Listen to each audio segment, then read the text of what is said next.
Hello दोस्तों, कैसे हो आप सब। आशा करते हैं कि सब अच्छे हो। और दोस्तों, स्वागत है आपका HGL द स्टोरी पर। दोस्तों, आज की वीडियो में हम महाभारत में रहे नायक अश्वत्थामा के बारे में 10 ऐसे रहस्य बताएंगे जो शायद ही आपको पता होंगे। महाभारत युद्ध के बाद जीवित बचे 18 योद्धाओं में से एक अश्वत्थामा भी थे। अश्वत्थामा को संपूर्ण महाभारत के युद्ध में कोई नहीं हरा सका। वे आज भी अपराजित और अमर है।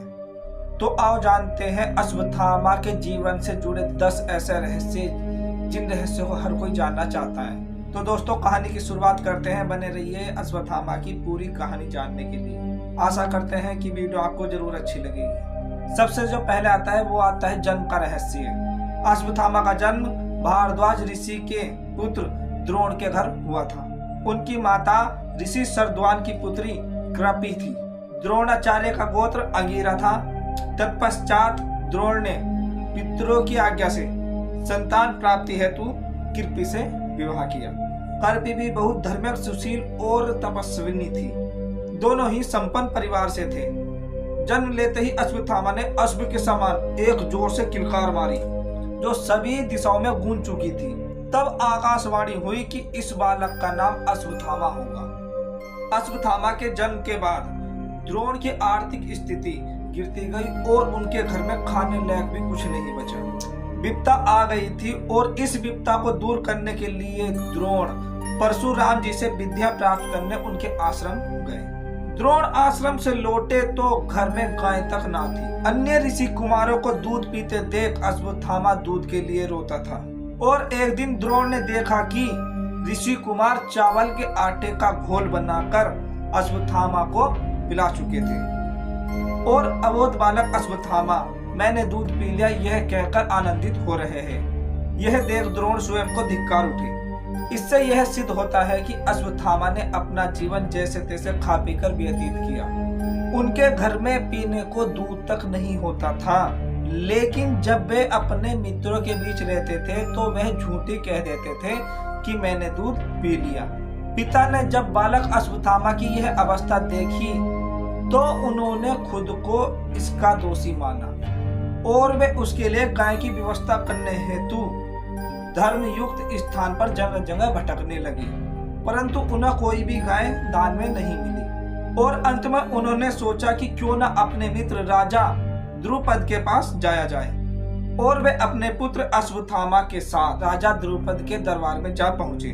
राजा द्रुपद के राजसभा में पिता की अवमानना बालक अश्वत्थामा ने देखी और क्रूर अस्त्र शस्त्र चलाने की ज्ञाता सत्तासीन मंदमत व्यक्ति द्वारा अपमानित होते हैं। बालक अश्वत्थामा के ऊपर उस वक्त क्या गुजरी होगी जब उनके बाप को धक्के मारकर दरबार से निकाल दिया गया था। अश्वत्थामा कैसे शिक्षक और राजा बने। अश्वत्थामा को लेकर द्रोण पांचाल राज्य से कुरु राज्य में हस्तिनापुर आ गए और वहां वे कुरु कुमारों को धनुष्वाण चलाने की शिक्षा देने लगे। वहां पर वे कृप शास्त्र की शिक्षा देते थे। अश्वत्थामा भी पिता के इस कार्य में उनकी मदद करने लगे और वह भी गुरुओं को बाण विद्या सिखाते थे। बाद में द्रोण कौरवों के आचार्य बन गए। उन्होंने दुर्योधन सहित अर्जुन आदि को शिक्षा दी। आचार्य के प्रति उदारता दिखाते हुए पांडवों ने उन्हें गुरु दक्षिणा के तौर पर द्रुपद का राज्य छीनकर दे दिया। बाद में द्रोण ने आधा राज्य द्रुपद को लौटा दिया था और आधा राज्य अश्वत्थामा को दे दिया। आधा राज्य लेकर अश्वत्थामा वहां के राजा बन गए थे और उन्होंने अपनी राजधानी अहिच्छत्र को बनाया। अब द्रोण भारत भर के सर्वश्रेष्ठ आचार्य थे। कुरु राज्य में उन्हें भीम, धृतराष्ट्र और विदुर आदि से संपूर्ण सम्मान प्राप्त था। अंत अभावों के दिन अब विदा हो गए थे। अश्वत्थामा को अस्त्र शस्त्र का ज्ञान कैसे हुआ था। अश्वत्थामा जीवन संघर्ष की आग में तपकर सोना बन गया था। महान पिता द्रोणाचार्य से उन्होंने धनुर्वेद की शिक्षा प्राप्त की। द्रोण ने अश्वत्थामा को सारे रहस्य बता दिए। सारे दिव्य शस्त्र, आग्नेय, वरुणास्त्र, पर्जन्य शास्त्र, व्याव्य शास्त्र, ब्रह्मास्त्र, नारायण शास्त्र, ब्रह्मशिरादि सभी उसने सिद्ध कर लिए थे। वह भी द्रोण, भीष्म और परशुराम की बराबरी का धनुर्धर बन गया था। कृप, अर्जुन और कर्ण भी उससे श्रेष्ठ नहीं थे। नारायणास्त्र एक ऐसा अस्त्र था जिसका ज्ञान द्रोण के अलावा महाभारत के किसी भी योद्धा को नहीं था। वह बहुत ही भयंकर अस्त्र था। अश्वत्थामा के ब्रह्म तेज, धैर्यता, वीरता, तितिक्षा, शास्त्र ज्ञान, नीति ज्ञान, बुद्धिमत्ता के विषय में किसी को भी संदेह नहीं था। महाभारत के दोनों पक्षों में महारथी उसकी शक्ति से परिचित थे। महाभारत काल के सभी प्रमुख व्यक्ति अश्वत्थामा के बल, बुद्धि व शील के प्रशंसक थे। भीष्म जी रथियों व अतिरथियों की गणना करते हुए राजा दुर्योधन से अश्वत्थामा के बारे में बताते हैं और उनकी प्रशंसा करते हैं, किंतु वह अश्वत्थामा के दुर्गुण भी बताते हैं। उनके जैसा निर्भीक योद्धा कौरव पक्ष में कोई नहीं था। उनका बहुत ही ज्यादा भय हुआ करता था। जब राक्षसों की सेना ने घटोत्कच के नेतृत्व में भयानक आक्रमण किया तो तब कौरवों के सभी वीर भाग खड़े हुए। तब अकेले ही अश्वत्थामा वहां अड़े रहे। उन्होंने घटोत्कच के पुत्र अंजन पर्वा को मार डाला। साथ ही उन्होंने पांडवों की एक अक्षौहिणी सेना को भी मार डाला और घटोत्कच को भी घायल कर दिया। अश्वत्थामा कौरव सेना के प्रधान महारथी थे। अतः कुरुराज ने अपने पक्ष की 11 अक्षौहिणी सेना को 11 महारथियों के सेनापति तब में संगठित कर दिया। अतः अश्वत्थामा 11 सेनापतियों में प्रमुख स्थान रखते थे। इधर युद्ध में अर्जुन, कृष्ण, युधिष्ठिर, भीम, नकुल, सहदेव, द्रुपद, धृष्टद्युम्न तथा घटोत्कच आदि लड़ रहे थे। उनके रहते हुए भी, उनके देखते ही देखते अश्वत्थामा ने द्रुपद, सूत, सुरथ, प्रशधर, चंद्रसेन जैसे वीरों को रण में मार डाला और युधिष्ठिर की सेना को भगा दिया। अश्वत्थामा द्वारा किए जा रहे इस कोराम को देखते हुए पांडव पक्ष में भय और आतंक उत्पन्न हो गया। अब अश्वत्थामा को रोका जाना बहुत जरूरी हो गया था। सभी इस पर विचार करने लगे थे, अन्यथा अगले दिन हार निश्चित थी। भीम के सरसिया पर लौटने के बाद 11वें दिन के युद्ध में कर्ण के कहने पर द्रोण सेनापति बन जाते हैं। दुर्योधन और शकुनी द्रोण से कहते हैं कि अगर आप युधिष्ठिर को बंदी बना लें तो युद्ध अपने आप ही खत्म हो जाएगा। जब दिन के अंत में द्रोण युधिष्ठिर को हराकर उसे बंदी बनाने के लिए आगे बढ़ते ही हैं कि अर्जुन आकर उन्हें अपनी बाणों की वर्षा से रोक देता है। नकुल युधिष्ठिर के पास थे, वे अर्जुन भी वापस युधिष्ठिर के पास आ जाते हैं। इस प्रकार कौरव युधिष्ठिर को नहीं पकड़ सके, लेकिन द्रोण की सहारक शक्ति बढ़ते जाने से पांडवों के खेमे में दहशत फैल जाती है। पिता पुत्र ने मिलकर युद्ध में पांडवों की हार सुनिश्चित कर दी थी। पांडवों की हार देखकर श्री कृष्ण ने युधिष्ठिर से छल का सहारा लेने को कहा। इस योजना के तहत युद्ध में यह बात फैला दी कि अश्वत्थामा मारा गया, लेकिन युधिष्ठिर झूठ बोलने को तैयार नहीं थे। तब अप्तिराज के अश्वत्थामा नामक हाथी का भीम द्वारा वध कर दिया गया। इसके बाद युद्ध में यह बात फैला दी कि अश्वत्थामा मारा गया। जब गुरु द्रोणाचार्य ने धर्मराज युधिष्ठिर से अश्वत्थामा की सत्यता जानना चाही तो उन्होंने जवाब दिया कि अश्वत्थामा मारा गया। परंतु जब हाथी शब्द कहा तभी श्री कृष्ण ने शंखनाद कर दिया और द्रोणाचार्य को हाथी शब्द की आवाज सुनाई नहीं दी और उन्होंने समझा कि मेरा पुत्र मारा गया। यह सुनकर उन्होंने सारे अस्त्र शस्त्र त्याग दिए और युद्ध भूमि में आंख बंद करके वे शोक में डूब गए। और यही एक मौका था जब द्रोणाचार्य को निहत्था देखकर अर्जुन के साले धृष्टद्युम्न ने अपनी तलवार से उनका सिर काट दिया था। यह समाचार अश्वत्थामा के लिए बहुत ही ज्यादा दुखी होने वाला समाचार था और अपने पिता की छल पूर्वक मृत्यु होने के बाद अश्वत्थामा ने युद्ध के सारे नियम कानून तोड़कर ताक में रख दिए थे। पिता की छल पूर्वक मृत्यु होने के बाद अश्वत्थामा नारायणास्त्र का प्रयोग करता है, जिसके चलते एक ही झटके में पांडवों सहित उनकी संपूर्ण सेना नष्ट हो जाती। सभी नारायणास्त्र से नष्ट हो जाते, लेकिन वहां पर भी श्री कृष्ण ने सबकी जान बचा दी थी। उन्होंने वहां पर सभी सेना से और पांडवों से आत्मसमर्पण करने के लिए कह दिया था और आत्मसमर्पण के ही कारण वे सब बच सके।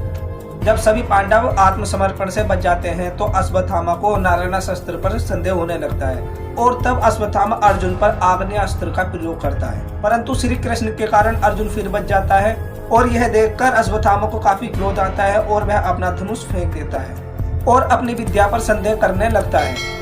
कौरवों के 3 युद्ध शेष बचते हैं, अश्वत्थामा, कृपाचार्य और कृतवर्मा। इसी दिन अश्वत्थामा द्वारा पांडवों को मारने की प्रतिज्ञा लेते हैं, लेकिन समझ में नहीं आता कि पांडवों को कैसा मारा जाए। लेकिन अश्वत्थामा के दिमाग में यह बात आती है कि वह रात में जाकर पांडवों को मारेंगे और घनी रात में वह कृतवर्मा और कृपाचार्यों को लेकर पांडवों के शिविर तक पहुंच जाते हैं और पांडवों के 5 पुत्रों को पांडव समझकर ही मार देते हैं। इस घटना में धृष्टद्युम्न जाग जाता है, लेकिन अश्वत्थामा उसकी भी मृत्यु कर देता है। अश्वत्थामा के इस कुकर्म की सभी निंदा करते हैं और अपने पुत्रों की हत्या से दुखी द्रौपदी विलाप करने लगती है। द्रौपदी के विलाप को सुनकर अर्जुन अश्वत्थामा के सिर काट डालने की प्रतिज्ञा करता है। अर्जुन की इस प्रतिज्ञा को सुनकर अश्वत्थामा वहां से भाग जाते हैं और अर्जुन भी श्री कृष्ण को सारथी बनाकर अश्वत्थामा के पीछे निकल पड़ते हैं। अश्वत्थामा को कहीं भी सुरक्षा नहीं मिलती और तभी वह अर्जुन के ऊपर ब्रह्मास्त्र का प्रयोग करते हैं और अर्जुन को भी मजबूरी में आकर ब्रह्मास्त्र का प्रयोग करना पड़ता है। परंतु ऋषियों की आज्ञा से अर्जुन तो अपना ब्रह्मास्त्र वापस ले लेते हैं, परंतु अश्वत्थामा अभिमन्यु की विधवा पत्नी जो कि गर्भवती थी उसकी तरफ ब्रह्मास्त्र का रुख कर देते हैं, परंतु श्री कृष्ण अपनी शक्तियों की वजह से उसका गर्भ बचा लेते हैं। तभी श्री कृष्ण कहते हैं कि अश्वत्थामा को मारकर अपनी प्रतिज्ञा पूरी करो। श्री कृष्ण के कहने पर भी अर्जुन को अपने गुरु पुत्र पर दया आ जाती है। वह अश्वत्थामा को जीवित ही द्रौपदी के सामने ले जाता है और तभी द्रौपदी कहती है कि इनके मारने से मेरे पुत्र तो बाहर से आएंगे नहीं और इनकी माता मेरी ही तरह अपने पुत्र के लिए विलाप करेंगे, किंतु यहाँ पे गुरु पुत्र भी है और ब्राह्मण को मारना उचित नहीं है, ब्राह्मण तो पूजनीय होता है। द्रौपदी के इन धर्मयुक्त वचनों को सुनकर सभी ने उनकी प्रशंसा की। इस पर श्री कृष्ण ने कहा कि हे अर्जुन, शास्त्रों के अनुसार पतित ब्राह्मण का भी वध पाप है और आतताई को दंड देना भी पाप है, अतः तुम वही करो जो उचित हो।